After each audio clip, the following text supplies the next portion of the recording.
Good morning, and thank you so much for joining us on the Morning Brunch. I'm Renee Skinner. And I'm Nathan Kitchens. That's right. Here's what's on the menu for today's brunch. We'll go over our favorite stories from the day. Then we'll introduce you to a cutie in today's Pet of the Week. Ooh, and he was a cutie. And also I'll give you a Yeah. look at today's weather, and we'll talk about, of course, the cold weather that is coming our way. Oh, we got to get ready for it because it's coming do. whether we want it to or not. Exactly. We have no choice. Right.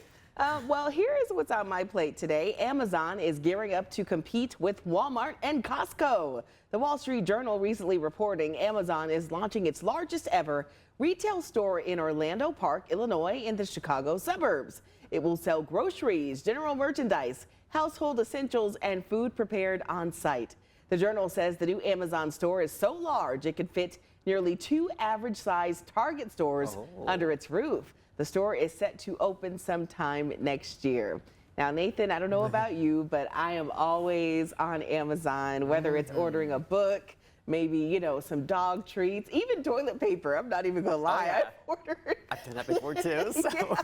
So Paper I mean, towels. yeah, so paper towels, orange juice, all of that. So this story stuck out to me because for Amazon to be competing on the same market as Costco and Walmart and all those big department stores, it's kind of a big deal. And I imagine if things go well in Chicago, then maybe Amazon stores will be popping up more.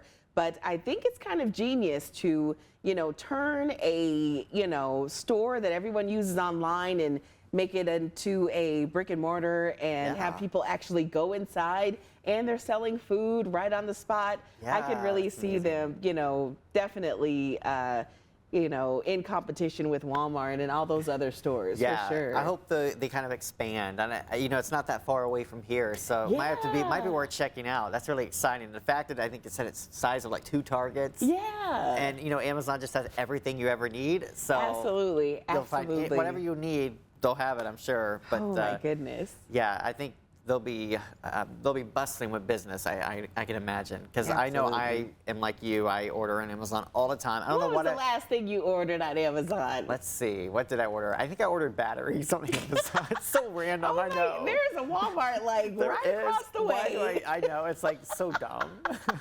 That's funny. The last thing I ordered was a book, so Okay. it's okay. I've totally been there where you don't feel like getting up, Right. so you just go to Amazon. Order T-shirts on there. Yeah. You hope that they fit just right. Absolutely. Oh goodness. Been there. Order shoes on there too. But on my plate today, people who are hooked on binge watching shows are more likely to be lonely. A study in China surveyed people who watch at least 3.5 hours of TV a day and found that nearly 2/3 were addicted to binge watching. Those people reported higher rates of loneliness, and researchers say that they may be binge watching to escape and avoid negative situations.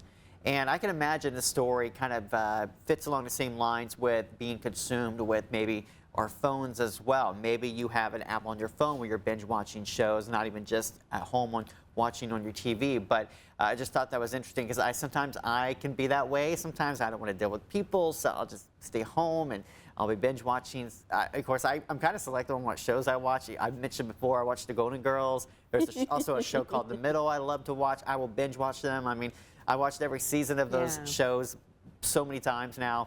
Too many times to even count. But it is interesting that it does coincide with the loneliness that people feel, that if there are people who tend to be that way and they're binge watching shows because they're not socialized. And I think it's that reminder that it's important to, while we can binge watch, it's okay in moderation. It's also important in our spare time that we are finding that time to find community wherever that might be for you and get out and socialize, because we're in a world now where people sometimes aren't so great at socializing. It's scary, it's hard, so that's just an easy escape. I'm just going to binge watch a show and not have to worry about anything, because we've kind of lost that social skill, like even looking each other in the eye at the dinner table, because we're looking at our phones. And you go in schools now and all the kids are on TikTok and they are just on their phones. They don't know how to conversate like we used to. And it's not every kid's that way, but it's social skills have changed in so many ways with the rise of the technological age that we're in. So And I think a lot of people may choose binge watching because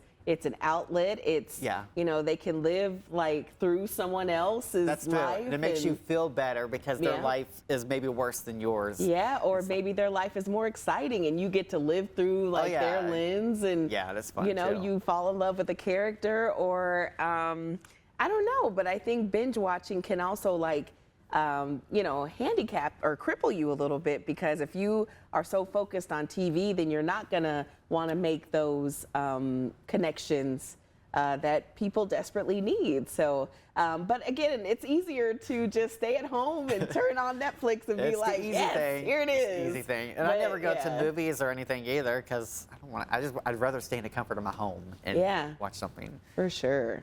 So, all right. Well, there's a time and a place for binge watching, but here is a good question for me and Nathan to ask each other. Boy. What's a little lie you tell on a somewhat regular basis? Oh, dear. Oh man, I tell myself a lot of things that I shouldn't be. Probably the one thing I say, probably once a day at least, is I'll handle that tomorrow. I'll do that tomorrow. You know, holding it off and then never doing it. Yeah. Like, yeah. for instance, my New Year's resolution, I talked about that I'm going to learn how to play the guitar. Yeah. Well, okay, so the first like week of the year, I was looking at videos, tutorials, and thinking, okay, I'm going to get this down. In a month, I'll be playing. Yeah. I'll be in the big arenas and on stages around the world playing my guitar. Okay, maybe I wasn't thinking that, but you know, A little part of you was. since then, I've kind of fallen off the bandwagon. I have been slacking off a little bit. I have been binge watching some shows and not practicing my guitar. So that's been one thing I've been like, oh, I'll do that tomorrow. I'll handle that tomorrow. Or, you know, sometimes I'll have a bill that's I need to pay or something. I go melt like, oh, I'll do that tomorrow. You know, Yeah. so yeah, it's the procrastination side of me that comes out, I think, and I tell myself those little lies. Or, you know, it can be things like just like my self-image. Sometimes I say like, oh, I'm not good enough, and that's like a little lie that I tell myself sometimes. You Yeah, know, that's a big that lie, buddy. You think, oh, you can't do this because you're this way or whatever. Yeah. But if you have a dream, you know, anything's possible if you work hard for it. So. Absolutely. What's a lie I tell somewhat often? It's not really a lie. It's like I blame things on my pets if something goes wrong. Yeah. So, like, gosh, I can't even remember, but oh, the maintenance guy, I think, wanted to come over to my apartment Oh, to yeah. fix something. And I just didn't want to be bothered. I was about to take a Oh. nap. It was an issue that could have waited for the next day. Yeah. So I just said, oh, my dogs are sick. Can you just come back another time? It's just gross in here. And then he left and said, sure, I'll come back tomorrow. Oh, So boy. see, like, sometimes I'll just blame stuff on my dogs when I need to take care of it. And I just don't. And I shouldn't do that, I mean. So never blame your pets. Love your pets. And So, and yeah. I'm guilty of telling people I'm busy when I'm really not. Like Yes, if friends that's want to do another something, one. I'm tired. It's like, oh, I finally like it's the weekend. It's like I don't want to do this because I'm Right. off work and I need Right. some time to just compress and relax or decompress, I should say, and relax. And so I'll just say, make up some excuse. Yep, It seems that's to work. another one I use too. So no excuses, people. Try not to tell a lie and you'll be all right. We're going to take a quick commercial break. That's no lie. We'll be right back with more.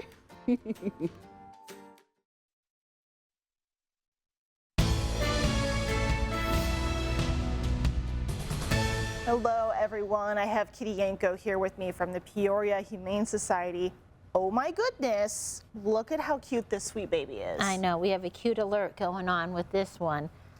Her name is Raven, and she's a little scared right now. Which but is, oh my it's gosh. okay. She's such a baby. So she is one of 3 puppies that PCAPS took in, found as strays. So, good thing they're in shelter and they're safe now. But she's got 2 siblings, Eddie and Chelsea. So it's Raven, Eddie, and Chelsea.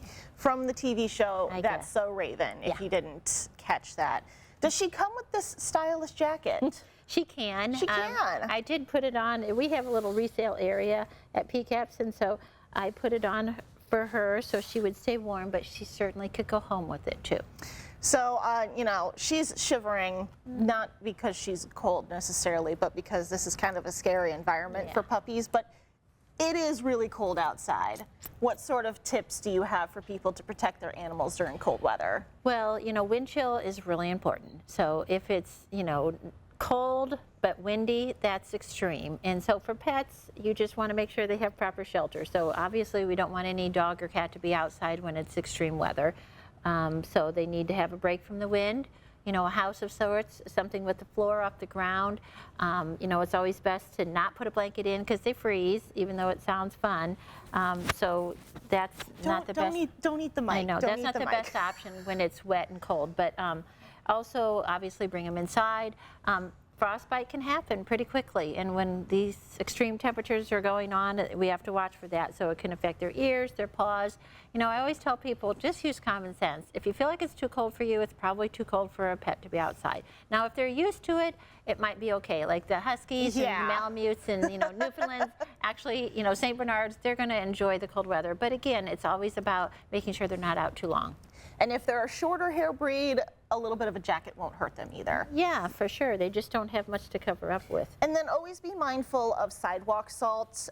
If it's not pet safe, that's something to know. And then wipe their paws off after they come inside, because that can always be a problem. But part of the issue with that sidewalk salt is it can cut up their paw pads a little bit. It can. It's an irritant, so it can be hard on their pads. So you always just have to remember to wipe their paws off when they come inside so that it's not lingering. But yeah, this sweet little angel baby needs a new home, so do her siblings. How old is she and her siblings? She's about 2 months. They're all the same age. And, the nice thing is when you adopt from PCAPS, everything's taken care of. They're microchipped. They're going to be spayed and neutered. They'll have their shots.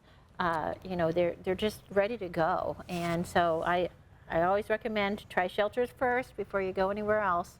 So yes, of course, they're puppies. Puppies require a little bit of extra time and work, but PCAPS has given you the head start with the spay neuter and all of the shots. So if you would like to adopt this sweet little baby Raven or her siblings or any of the other animals, you can contact the number on your screen, 672-2440, and you can find this interview on ciproud.com. Aw, such a cutie. Really cute. All right, well, we're going to move on with our show. New research shows a certain activity can sharpen kids' brains. It's also good for their overall health. Researchers at the University of Wisconsin say children who play team sports scored high on tests of executive function. That includes thinking skills needed to organize, remember details, make decisions, and stay focused. The team looked at data from almost 900 school kids over 10 years. They found those who participated in team sports consistently exhibited superior executive function. Researchers say it's because team sports place kids in situations where they must respond quickly and dynamically.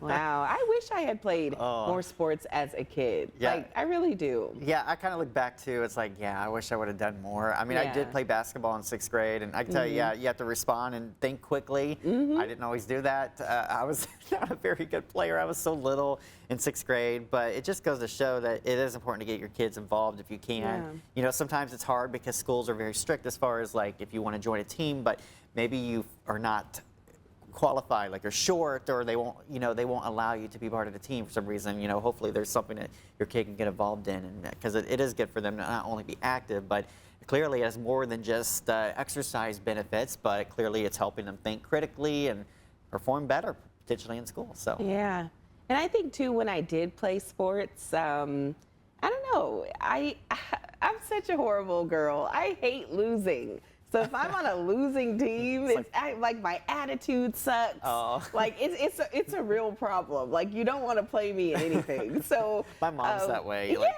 she cannot stand to lose. So. It's just annoying losing. So that that was there for me. And also I think I was shy, and because I was bullied a little bit, I cared a lot about what people thought. Yeah. So that definitely deterred me from playing sports. So you got to believe in yourself when you're young and put your kids in sports. Definitely. All right. Well, you want to read this Yes, one, I will do that. Yes, Matt Damon revealed Netflix's formula for movies. He and Ben Affleck are starring in a new Netflix movie, The Rip. During promotion, they talked about their experience with the streamer on the Joe Rogan Experience. Damon says that Netflix wants movies to have a big action sequence in the first 5 minutes so they can grab the viewer's attention immediately. And he says they also want the plot, to be repeated 3 or 4 times because not everyone is solely focused on the film because they're looking at their phones. Affleck did point out that there are exceptions to the rules, like the award-winning series Adolescence. Yeah, that was a good series if you haven't seen it. I don't know. I just wish like art could just be art and the creators the creators could just put out their art on a platform and we just partake of it. Like I wish things weren't designed for the people who don't have long attention spans. Exactly. Like, that you can make art suffer if you like are like, oh, my movie's gotta have action and then the plot has to be repeated and then like all these things. Like, why can't a movie just be a movie? And if you don't get it, rewind it. Or only put out movies in the theater so people won't be as people won't be tempted to pull out their phones or something. Exactly. Like, that just annoys me. Yeah, I agree. But I am one of those, like, I find in my attention span, people get annoyed with me. I mean, I know Sheridan's talked about the fact that I don't watch movies, but I will say, like, sometimes I will be watching a movie, but I tend to kind of drown it out and do something else. Yeah. I will watch it for, like, the good 10 minutes, and if it's not grabbing my attention, super interesting, I will leave and do something or do something on my phone. Yeah. So I can see where they're trying to get, some people will be tuned in right off the bat, but... Yeah, good grief. Well, all right. Are you good at small talk? The answer is no. Same here. When you're standing in line next to strangers or sitting with someone you don't know very well, the go-to conversation, the weather. How many times have you said, nice day we're having? Or, wow, it's awful windy. Have you ever wondered why weather is the default topic? Psychologists say weather is shared. It's a universal experience. The person you're talking to is experiencing the same thing you are. Weather also creates an immediate connection or a bond. It's also a safe subject, meaning it's not controversial. Chances are you aren't going to get into an argument about sunshine or rain. Oh, I don't know. I've seen people get in arguments about... Yeah, I have too, actually. But is that interesting when people come to you and they're like, oh, crazy weather we're having? People do it all the time, and it's so funny because I am one that I can talk about weather. I'm not a very big small talk person. Like, I can say, hi, how are you doing? But I always feel kind of awkward. But then if somebody brings up weather, it's like, oh, okay, I can keep going here. It's like, yeah, it's a great day. And maybe sometimes I'll explain why the weather is the way it is. And sometimes I'll see like local people and they have no clue that I'm the weather guy here. So there was one person that said, oh, I heard it's going to get cold. Or it was a few weeks ago. We were having, I think, storms or something, and they said, oh, I heard the temperature's going to drop big time. So I said, oh, really? I was trying to pretend I wasn't, like, I had no knowledge about it. I was like, that's not good. Or I tried to pretend like I had no clue what was going on, even though I predict this stuff. That is so funny. But then at one time I was in Washington where they had a tornado back many years ago here, and I think it was last year. I was in a subway or somewhere, and some really, really nice older woman was talking to me. I mean, she talked for a long time, and I appreciated it. She was very nice, but she was talking about the tornado that went through Washington, and we had a nice little small talk. She was talking about the weather, and the weather patterns are so different than they used to be, and I kind of had some facts to give her on that, and so it is fun when it's funny how weather is like something everybody's impacted by. Yeah, I like that a lot. I like that a lot. I'm not good at small talk. In fact, there's this neighbor who I try my best to avoid. I feel that. I hope she is not watching, but I don't know her name either, but I know what she drives, and we meet each other occasionally, and I'm just like, oh, please, no, don't talk to me, don't talk to me, don't talk to me. And because I'm awkward, like I'll say something off the cuff, and then it's like, why did I say that? So I'm very self-conscious, so small talk is very hard. Or you for me see too. somebody at the store that is a talker, it's going to talk your ears off, and you see them and automatically you hurry and try to hide and get everywhere possible to hide and get away from them. Been there. Not that I don't like them, it's just that sometimes you're just not in the mood to talk. No. It's like, it's not been my day, I don't want to talk about things. Yeah, absolutely. To talk means I have to pay attention, and that takes energy. That's tough. Yeah, we're exhausted enough. Well, apparently what you eat first on your dinner plate can impact your blood sugar and energy levels. Dietitians now recommend that you eat your vegetables first, and then protein and fat before digging into starches and sweets. They say it lessens the blood sugar spike that can happen if you eat bread first, and it can lead to more stable energy throughout the day. And that's because vegetables and protein slow digestion and slow the rate at which carbs are absorbed. Okay. And it's important to note that studies on the long-term impact on blood sugar levels are limited, and they show mixed results. Interesting. What's the first thing you dig into if you have like something besides spaghetti, buddy? Oh man, you know, growing up, it's funny. I was always like, I followed after my dad, and he was one that he dug into desserts first thing. Desserts Yeah, not the first? meat, not the main entree, but the ice cream or the pumpkin pie. Or well, I don't like Really? pumpkin pie, but it'd be apple pie for me. But that's what Really? usually I'll go for like the side dishes usually first instead of like the main. You know. Yeah, I'll do the side dishes. Like if I'm making mashed potatoes and, you know, a veggie and then a meat, I'll definitely dig into the mashed potatoes or first. like you know, get a burger or fries. The fries are what goes first for me. Absolutely. And you gotta get them while they're hot, and you know, because they get kind of soft and Yeah, cold and. absolutely, for sure. So, lesson, eat your veggies first, please. Yep, as mommy said. All right, we're gonna take a break, but we've got your last bite coming up next.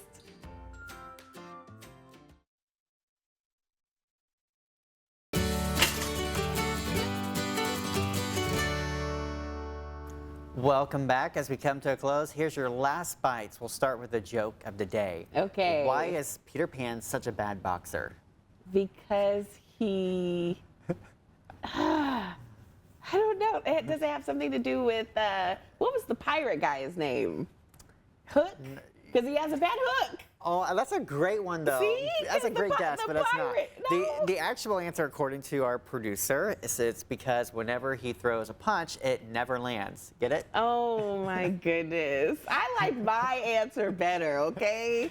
Have you ever seen Peter Pan, like the live action movie with Robin Williams? I have not seen that one. Oh, buddy, no. you have to watch that. Oh, I love it's Robin so Williams, good. so You would you know it's enjoy gonna be that. good. Yeah. I'd want to be on a ship away from here any day with this weather. Let's go to the Bahamas right now at this very moment. Yeah, it's going to get cold as we get into tonight and tomorrow. I mean, it's going to be cold all the way through next week, unfortunately. Snow is looking likely for the weekend. Will be some travel impacts as well, so keep that in mind. Right now, though, it's not too bad. We're sitting in the upper 20s. Our high today in the low 30s, but then tomorrow, 3 degrees. That's the high for the day. How with a dare low you, of Nathan. -6, and then it doesn't get much better after that. Oh, just come back to us. Yeah, just don't show the rest of that. Yeah. All Don't want to ruin right. people's date. Oh my goodness, 3 I know. degrees. Sad. How are we gonna wake up tomorrow? It's going to be fun. Yeah, we'll let you know how that goes, Yeah. okay? All right, well, thanks, Nathan. That's all the time we have for you all this morning. Summer will be here before you know it. Oh, be quiet. We'll see you tomorrow. No.